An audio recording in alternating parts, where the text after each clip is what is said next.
ഇന്നത്തെ ദിവസത്തിൻ്റെ പ്രത്യേകത എന്താണെന്ന് നിങ്ങൾക്ക് അറിയായിരിക്കുമല്ലോ അല്ലേ? ഇന്ന് പെസഹവ്യാഴം. നമ്മളുടെ യേശുതമ്പുരാൻ ശിഷ്യന്മാരത്ത് അവസാനമായിട്ട് പെസഹ അത്താഴം കഴിച്ചതിൻ്റെ ഓർമ്മയ്ക്ക് വേണ്ടിയിട്ടാണ് നമ്മൾ ഓരോരുത്തരും പെസഹ വ്യാഴമായിട്ട് കൊണ്ടാടണം, പെസഹ വ്യാഴാഴ്ചയായിട്ട് കൊണ്ടാടണേ. കാരണം അതിൻ്റെ തലേ ദിവസം പട്ടാളക്കാരെല്ലാവരും കൂടി കർത്താവിനെ ക്രൂശിൽ തറയ്ക്കാനായിട്ട്, അപ്പോൾ കർത്താവിനെല്ലാം മുന്നോടി മനസ്സിലായല്ലോ. പിറ്റേ ദിവസം ദുഃഖവെള്ളിയാണ്. അന്നാണ് കർത്താവിനെ കഴുമരത്തേക്ക് കയറ്റിയത്. അപ്പം അതിൻ്റെ ഓർമ്മയാണ് ഇന്ന് ലാസ്റ്റ് സപ്പർ പെസഹവ്യാഴായിട്ട്. നമ്മൾ അതിന് വേണ്ടിയിട്ട് ഞാൻ ഇവിടെ പുളിപ്പില്ലാത്ത അപ്പം. അപ്പോൾ എൻ്റെ പുതിയ വീഡിയോയിലേക്ക് എല്ലാവർക്കും ഒരിക്കൽ കൂടി സ്വാഗതം. ഇന്ന് നമുക്ക് പുളിപ്പില്ലാത്ത അപ്പത്തിൻ്റെ പെരുന്നാളായത് കാരണം ഉണ്ടാക്കുന്നത് പുളിപ്പില്ലാത്ത അപ്പമാണ്. അപ്പോൾ അതിലേക്ക് വേണ്ട സാധനങ്ങളാണ് ഉഴുന്ന് ഞാൻ വറുത്ത് വെച്ചിട്ടുണ്ട് കേട്ടോ. ഉഴുന്ന് വറുത്തത്, തേങ്ങ, വെളുത്തുള്ളി, ചുമന്നുള്ളി, ജീരകം, പിന്നെ അരിപ്പൊടി, ആവശ്യത്തിന് ഉപ്പ്. അപ്പവും പിന്നെ പാലും കൂടി ഉണ്ടാക്കണേ. പാല്, തേങ്ങാപ്പാൽ പിഴിഞ്ഞ് ശർക്കരയും അല്പം അരിപ്പൊടിയും ചേർത്ത്, അതിനകത്ത് ജീരകം ചേർക്കണില്ല, ഏലക്കായ പൊടിച്ച് ശർക്കര നീരിലാണ് ഉണ്ടാക്കണേ. അതും കൂടി ഉണ്ടാക്കണം നമുക്ക്. അതാണ് അപ്പവും, പുളിപ്പില്ലാത്ത അപ്പവും പാലും. അതാണ് ഇന്ന് എല്ലാവരുടെയും പെരുന്നാളായിട്ട് ആഘോഷിക്കുന്നത്. നാളെ ദുഃഖവെള്ളിയാണ്. നാളെ കംപ്ലീറ്റ് ഉപവാസവും പ്രാർത്ഥനയും പള്ളിയിൽ ആയിരിക്കും. അപ്പോൾ നമുക്ക് വീഡിയോയിലേക്ക് കിടക്കാം. വായു. പുളിപ്പില്ലാത്ത അപ്പം ഉണ്ടാക്കാനായിട്ട് നമുക്ക് വേണ്ടത് ഇത് ഉഴുന്ന് ഞാൻ വറുത്ത് വെച്ചേക്കാം കേട്ടോ. തേങ്ങ നല്ല ഫൈനായിട്ട് അരച്ചെടുക്കണം. വെളുത്തുള്ളി, ചുമന്നുള്ളി, ജീരകം, പിന്നെ വേണ്ടത് അരിപ്പൊടി, ഉപ്പ് ആവശ്യത്തിന്.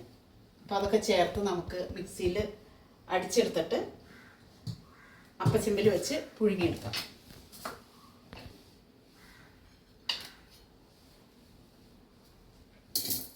ഒരു 2-3 അല്ലി വെളുത്തുള്ളി, കുറച്ച് ചുമന്നുള്ളി,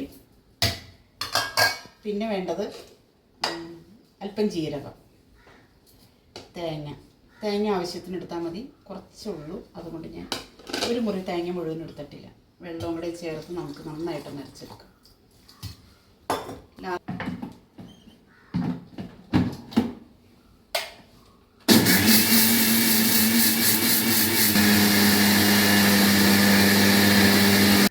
വെള്ളം കുറവായത് കാരണം അല്പം കൂടെ വെള്ളം ഒഴിച്ച് കൊടുക്കാം കേട്ടോ.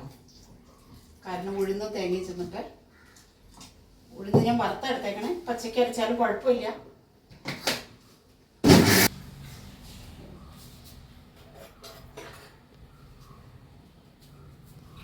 നോക്കട്ടെ കേട്ടോ.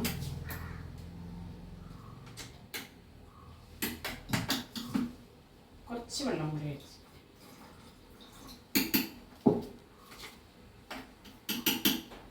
കുറച്ച് വെള്ളം ഈ അരിപ്പൊടിയും കൂടി ഞാൻ ഇതിൻ്റെ കൂടെ ഇടുക കേട്ടോ. അപ്പോഴാണ് ശരിക്കും മിക്സായിട്ട് വരും. ഒരു ഗ്ലാസ് പൊടി എടുത്തേക്കണം കണ്ടോ, ചെറിയ ഗ്ലാസ്. അല്പം വെള്ളം കൂടി ഒഴിച്ച് കൊടുക്കാം.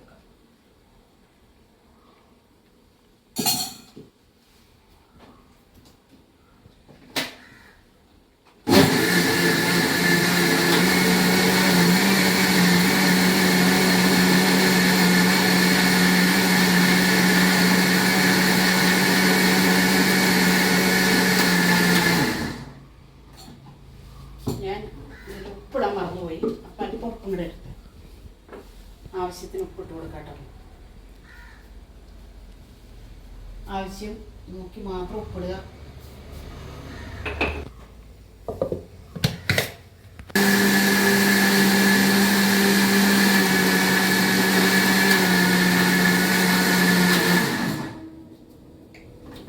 ഈ സമയം അപ്പച്ചെമ്പിൽ വെള്ളം വെച്ചിട്ടുണ്ടായിരുന്നു കേട്ടോ. വെള്ളം തിളച്ചോന്ന് നോക്കട്ടെ. വെള്ളം തിളച്ചു. എല്ലാവരും കുരിശിട്ടൊക്കെ പൊഴുങ്ങും കേട്ടോ. ഞാൻ കുരിശിട്ട് പൊഴുങ്ങണില്ല, കാരണം കുരിശിടണില്ല എന്ന്.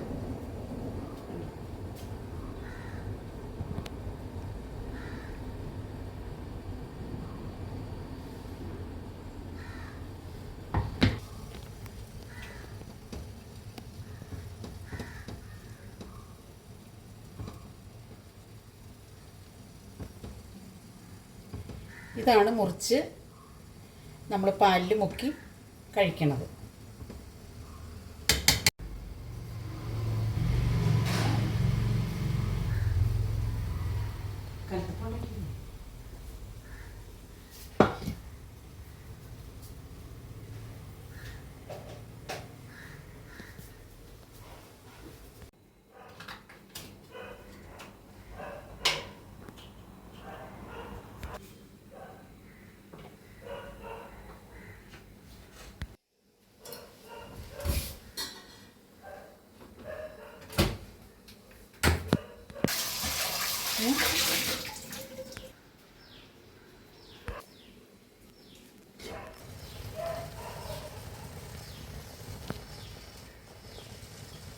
എണ്ണത്തിനും കൂടെ ഉണ്ടായിരുന്നു കേട്ടോ.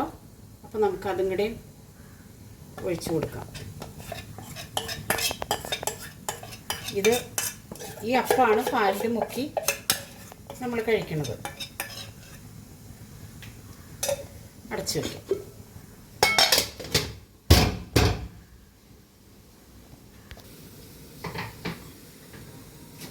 തേങ്ങ ഞാൻ മിക്സിയിൽ അടിച്ച് പിഴിഞ്ഞെടുക്കുക കേട്ടോ. ഇതിന് ഒന്നാം പാലും രണ്ടാം പാലും അവസാനത്തെ പാലിൽ നമുക്ക് ശർക്കര ഇട്ട് അരിപ്പൊടിയും ചേർത്ത് വേവിച്ച് കഴിഞ്ഞിട്ട് വേണം രണ്ടാം പാലും തൻപാലും ചേർക്കാൻ. നമുക്ക് ചേർത്ത് പിന്നെ ഇതിനകത്ത് ചേർക്കണത് ഏലക്കായും അല്പം പൊടിക്ക് ഉപ്പ് എന്ന് വെച്ചിട്ടുണ്ടെങ്കിൽ പൊടിക്ക് ഉപ്പ് ചേർക്കണത് എന്തിനാന്ന് വെച്ചാൽ മധുരം ബാലൻസ് ചെയ്യാൻ. ഇച്ചിരി വലിയ പാത്രം വേണ്ടയായിരുന്നു. ഞാൻ എന്നെ വീഡിയോ എല്ലാവരും ഇഷ്ടപ്പെട്ട് ഷെയർ ചെയ്യണം കേട്ടോ.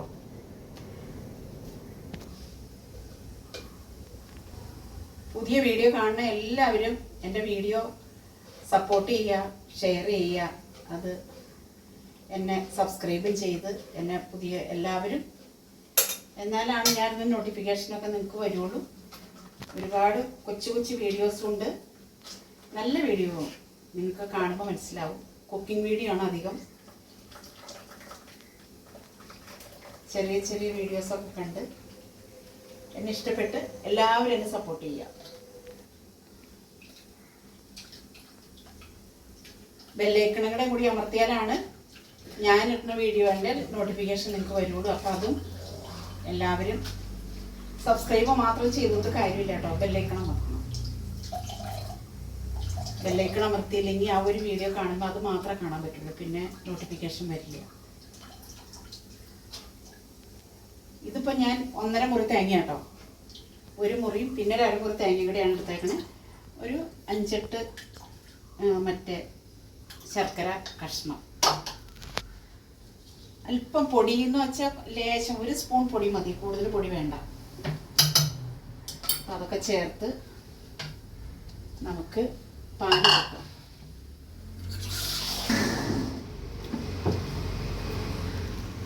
പിന്നെ നമുക്ക് അടുത്തതായിട്ട് നമുക്ക് പാല് കൊടുക്കാം കേട്ടോ. അപ്പം പാലെന്നല്ല പറഞ്ഞാൽ ഞാൻ അതിന് വേണ്ടിയിട്ടാണ് ശർക്കരയാണത്. ശർക്കര നമുക്ക് ഇതിനകത്തേക്ക് ഉരുക്കാനായിട്ട് വയ്ക്കാം. ഇതിനകത്ത് കല്ലില്ലാത്ത ശർക്കരയാണ് കേട്ടോ ഞാൻ അടുത്ത് യൂസ് ചെയ്തത്. കൂടുതലായാൽ മധുരം അധികമായാൽ ശരിയാവില്ല. അപ്പം ശർക്കര അവിടെ ഇരുന്ന് മെൽറ്റ് ആവട്ടെ.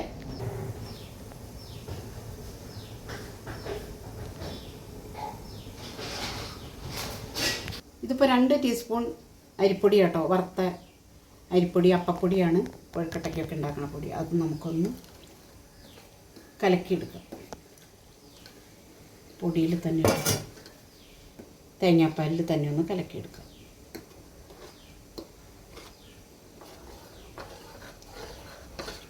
കട്ട കെട്ടാതെ ഇളക്കിയെടുക്കണം കേട്ടോ. നിങ്ങളെല്ലാവരും ഇങ്ങനെയാണോ അപ്പം പാലും ഒക്കെ ഉണ്ടാക്കണമെന്ന് കമൻറ്റിൽ പറയുക. സപ്പോർട്ട് ചെയ്യുക. എന്നാലല്ലേ നമുക്കതൊക്കെ അറിയാനും പറ്റില്ല. ഞങ്ങളുടെ നാട്ടിലേക്കൊക്കെ ഇങ്ങനെയാണ് ചെയ്യണത്. ഞങ്ങളുടെ നാട്ടിൽ എന്ന് വെച്ചിട്ടുണ്ടെങ്കിൽ അങ്കമാലി സൈഡ്. എൻ്റെ വീട്ടിലേക്കും ഇങ്ങനെയാട്ടോ. പെരുമ്പാവൂർ കുറുപ്പമ്പടി ഭാഗത്തേക്കും ഇങ്ങനെയൊക്കെ തന്നെയാണ് അപ്പം ഉണ്ടാക്കണേ. അപ്പം പാലും എൻ്റെ അമ്മച്ചിയൊക്കെ ഇങ്ങനെ ഉണ്ടാക്കണൊക്കെ ഉണ്ടാക്കുന്നത്. 2 സ്പൂൺ പൊടി മതി. അല്ലെങ്കിൽ ഒരുപാട് ഇങ്ങനെ കുറുകി പായസം പോലെ കട്ടയാവില്ലേ. ഇത് ശരിക്കും ഒരു ചുമന്ന കളറിലുള്ളൊരു പാല്. അതാണ് ഇതെന്തിൻ്റെ ഭാഗമെന്ന് വെച്ചാൽ ഇത് വീഞ്ഞിനെ പ്രതിനിധീകരിക്കണം കേട്ടോ. വീഞ്ഞിൻ്റെ കാര്യമാണിത്. അപ്പവും വീഞ്ഞും അല്ലേ നമുക്ക്. അപ്പോൾ അത് പുളിപ്പില്ലാത്ത അപ്പവും ഇത് വീഞ്ഞും.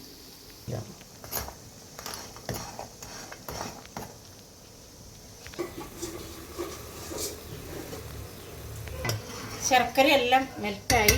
നമുക്കിത് തീ കുറച്ച് വെച്ചിട്ട് ഇത്തിരി കുറച്ച് വയ്ക്കുക, അല്ലെങ്കിൽ കട്ടയാവിട്ട് വരും.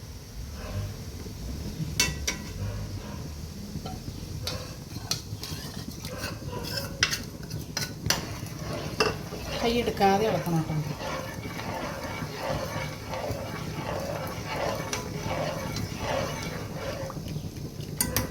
ലാസ്റ്റ് ഏലക്കായ ഇട്ടാൽ മതി. ഞാൻ അല്പം ഉപ്പിട്ട് കൊടുക്കണം, പേരിനൊരു പിഞ്ച് ഉപ്പ്.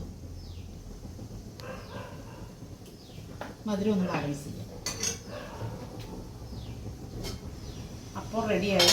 അപ്പോൾ ഞാൻ ഓഫ് ചെയ്യട്ടെ.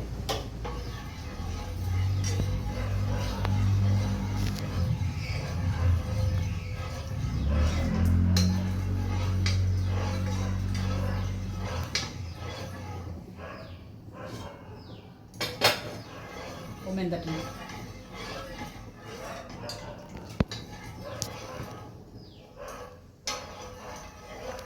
അപ്പോൾ ഞാൻ ഈ പാലും കൂടെ ഒഴിച്ചു കൊടുക്കാം കേട്ടോ. ആദ്യത്തെ പാൽ ഒഴിച്ചിട്ടില്ല, അതവിടെ ഇരിപ്പുണ്ട്. അത് നമുക്ക് ലാസ്റ്റ്. ശർക്കര ഒരുപാട് തോന്നിയെങ്കിലും ഇതാണ് ഇതിൻ്റെ കളറ്. പാലും കൂടെ ഒഴിച്ചു കൊടുക്കാം കേട്ടോ. പാലും കൂടി ഒഴിച്ചു.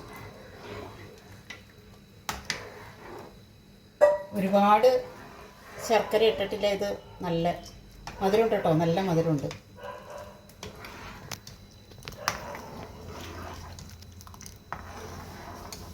പിന്നെ നമുക്ക് ഏലക്കാപ്പൊടി, ജീരകം ചേർത്തിട്ടില്ല കേട്ടോ. ജീരകം ചേർക്കാം, കുഴപ്പമില്ല. പക്ഷെ ഞാൻ ജീരകം ഇട്ടിട്ടില്ല, ഏലക്കായ മാത്രം.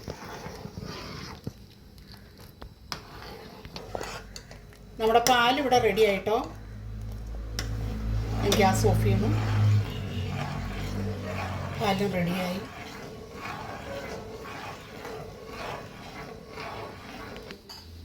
പാത്രത്തിലേക്ക് മാറ്റാം.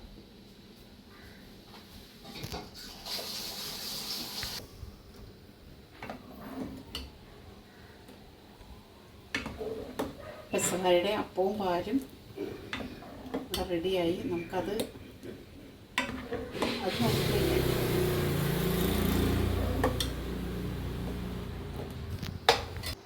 അപ്പോൾ നമ്മുടെ പെസഹ ആചരിക്കാനുള്ള അപ്പവും പാലും ഇവിടെ റെഡിയായി. ഇത് കണ്ടോ, പാല്, ഇത് കലത്തപ്പം, പിന്നെ ഇത് പുളിപ്പില്ലാത്ത അപ്പം. ഒരെണ്ണം ഉണ്ട്, അത് ഞാൻ മുറിച്ചിട്ടില്ല. കാരണം ചൂടിനെ മുറിച്ചാൽ ഇങ്ങനെ കിട്ടാത്തത് കാരണമാണ് ചൂടിനെ മുറിക്കാത്തത്. കണ്ടോ, ഇത് നമ്മൾ പാലിൽ മുക്കി നമ്മൾ എല്ലാ വർഷവും ഇതാണ് നമ്മളുടെ ആചാരങ്ങൾ. അപ്പോൾ ഞാൻ മറ്റൊരു വീഡിയോ ആയിട്ട് വരുന്നവരേക്കും എല്ലാവർക്കും ടാറ്റ. എൻ്റെ വീഡിയോസ് കണ്ട് ഇഷ്ടപ്പെട്ട് എല്ലാവരും എന്നെ സപ്പോർട്ട് ചെയ്യുക. ബെല്ലൈക്കൺ അമർത്തുക. എന്നാലാണ് ഞാനിടുന്ന വീഡിയോ നിങ്ങൾക്ക് നോട്ടിഫിക്കേഷനായിട്ട് വരുള്ളൂ കേട്ടോ. അപ്പോൾ എന്നെ എല്ലാവരും ഇത്ര നാളും സഹിച്ച നിങ്ങളെല്ലാവരും ഇനിയും എന്നെ പ്രോത്സാഹിപ്പിക്കണം. എൻ്റെ വീഡിയോ കണ്ട് ഇഷ്ടപ്പെട്ട് ഒരുപാട് പേരെന്നെ സപ്പോർട്ട് ചെയ്തിട്ടുണ്ട്. അവർക്കെല്ലാവർക്കും 100,000 നന്ദി.